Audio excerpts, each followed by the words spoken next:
जैसे को तैसा। एक गांव में एक साहूकार रहता था।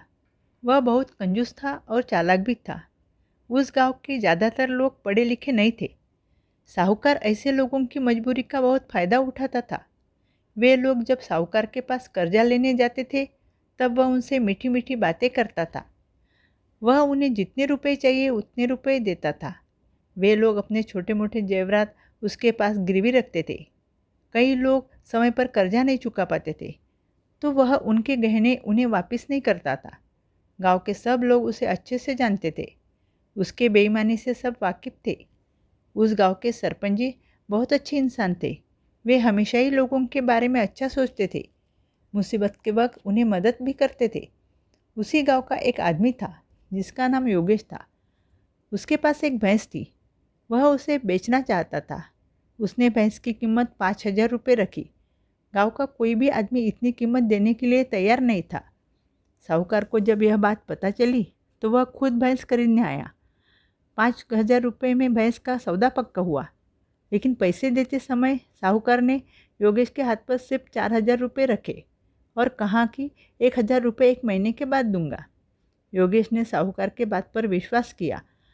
1 महीने के बाद योगेश साहूकार के घर पैसे मांगने गया। तब साहूकार ने साफ मना कर दिया। वह कहने लगा कि मैंने तो तुम्हें पूरे पैसे दिए थे।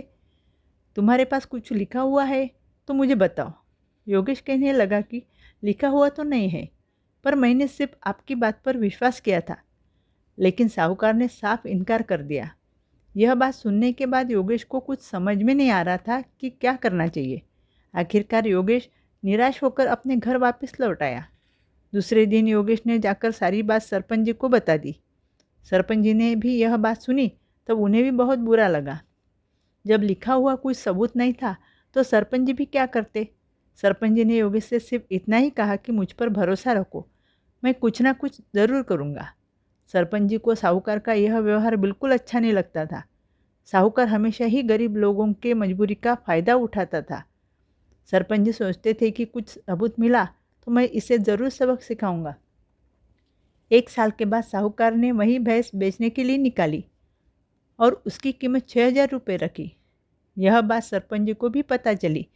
सरपंच जी जानबूझकर साहूकार के घर के सामने से जाने के लिए निकले। उन्हें साहूकार सामने ही मिला। उन्होंने साहूकार से पूछा कि मैंने सुना है कि आप भैंस बेच रहे हैं, क्या कीमत रखी है आपने। साहूकार बोला कि 6,000 रुपये। साहूकार का जवाब सुनते ही सरपंच जी बोले कि सिर्फ 6,000 रुपये। मैंने सुना है कि आपकी भैंस बहुत दूध देती है, मैं आपको 6,500 रुपये देता हूँ। यह बात सुनते ही साहूकार खुश हो गया। सरपंच जी ने तुरंत अपने जेब में से 3,000 रुपये निकाले और साहूकार के हाथ पर रखे और कहा कि मैं अभी जल्दी में हूँ, बचे हुए रुपए मैं कल अपने आदमी के हाथ से भेज दूंगा। साहूकार ने 2 दिन तक इंतज़ार किया और अगले दिन खुद ही पैसे लेने सरपंच जी के घर पहुंच गया। तब सरपंच जी बोले कि मैंने तो आपको पूरे पैसे दिए थे। यह बात सुनकर साहूकार का दिमाग चकरा गया। वह सरपंच जी से बार बार बोल रहा था कि आपने मुझे सिर्फ 3,000 रुपये दिए थे। तब सरपंच साहूकार से बोले कि आप मुझे कहीं लिखा हुआ है तो दिखाइए कि मैंने आपको सिर्फ 3,000 रुपये दिए थे और 3,000 रुपये मेरे ऊपर देने बाकी है। साहूकार के पास भी ऐसा कुछ लिखा हुआ नहीं था, इसलिए वह बिना कुछ बोले वहाँ से निकल गया। लेकिन जो समझना था वह समझ चुका था। सरपंच जी ने योगेश को अपने यहाँ बुलाया, उसको उसकी भैंस वापस कर दी और उसका जो 1,000 रुपये का नुकसान हुआ था वह उसे दे दिया। योगेश खुश हुआ और उसने सरपंच जी को धन्यवाद दिया।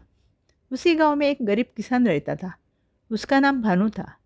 वह बहुत ईमानदार था। उसकी ईमानदारी के लिए सारा गांव उसे जानता था। एक दिन उसकी तबीयत ठीक नहीं थी, इसलिए शाम के वक्त वह अपने पत्नी के साथ डॉक्टर के पास गया। जब अस्पताल से लौट रहा था, तब उसे रास्ते में एक थैली मिली। उसने वह थैली उठाई। थैली लेकर वह अपने घर आया। थैली में 2,000 रुपये थे। वह अपने पत्नी से बोला कि मैं अभी जाकर यह थैली सरपंच जी के यहाँ दे आता हूँ। लेकिन पत्नी ने उसे बुखार था, इसलिए जाने के लिए मना किया।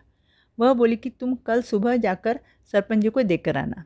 दूसरे दिन जब भानु उठा, तब उसे पता चला कि साहूकार की रुपयों की थैली खो गई है और उसने घोषणा की कि जो भी उसकी थैली लौटाएगा वह उसे 100 रुपये का इनाम देगा। कुछ ही देर में भानु थैली लेकर साहूकार के घर पहुंचा। साहूकार ने अपनी थैली खोलकर देखी। उसमें पूरे 2,000 रुपये थे। उसे दुख होने लगा कि क्यों उसने 100 रुपये का इनाम देने की बात कही। वह मन ही मन सोचने लगा कि किसी भी तरह से मुझे यह 100 रुपये बचाना है। उसने भानु से कहा कि भानु, तुमने तो बड़ी चालाकी की, इनाम के 100 रुपये तो पहले ही निकाल लिए। अपने ऊपर लगाया हुआ झूठे इल्ज़ाम की बात सुनकर भानु को गुस्सा आया। उसने साहूकार से पूछा कि आप कहना क्या चाहते हैं। साहूकार ने कहा कि तुम अच्छी तरह से जानते हो कि मैं क्या कह रहा हूँ। तुम्हें जो थैली मिली थी उसमें मेरे 2100 रुपये थे और इसमें इस वक्त सिर्फ 2000 रुपये ही है। मतलब तुमने पहले ही 100 रुपये निकाल लिए हैं। ईमानदार किसान अपने ऊपर लगाया हुआ झूठा आरोप सुनकर रुआसा हो गया। उसने साहूकार से कहा कि हम दोनों सरपंच जी के पास चलते हैं, वही फैसला करेंगे। पहले तो साहूकार इस बात के लिए राजी नहीं था, लेकिन भानु कुछ भी सुनने के लिए तैयार नहीं था। फिर वे दोनों सरपंच जी के पास गए। सरपंच जी ने बड़े ध्यान से उन दोनों की बातें सुनी। दोनों की बातें सुनकर सरपंच जी को समझने में देर नहीं लगी। वे जान चुके थे कि 100 रुपये बचाने के चक्कर में साहूकार किसान पर झूठा इल्ज़ाम लगा रहा है। सरपंच जी भी पहले थोड़ी देर शांत बैठे।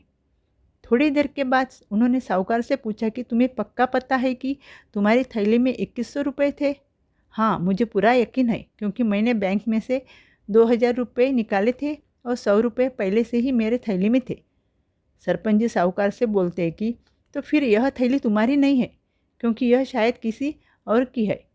तुम्हारी 2100 रुपये वाली थैली जिसे मिलेगी वह ले आएगा, क्योंकि मुझे भानु पर पूरा विश्वास है कि वह 100 रुपये के लिए झूठ नहीं बोलेगा। सरपंच जी ने वह थैली भानु के हाथ में दी और कहा कि जब तक इस थैली का दावेदार नहीं आता तुम इसे अपने पास रखो। अगर कल शाम तक कोई ना आए तो यह धन तुम्हारा होगा। यह सब देखकर साहूकार ने वही अपना सिर पीट लिया। 100 रुपये के लालच में वह 2000 रुपये से हाथ धो बैठा था।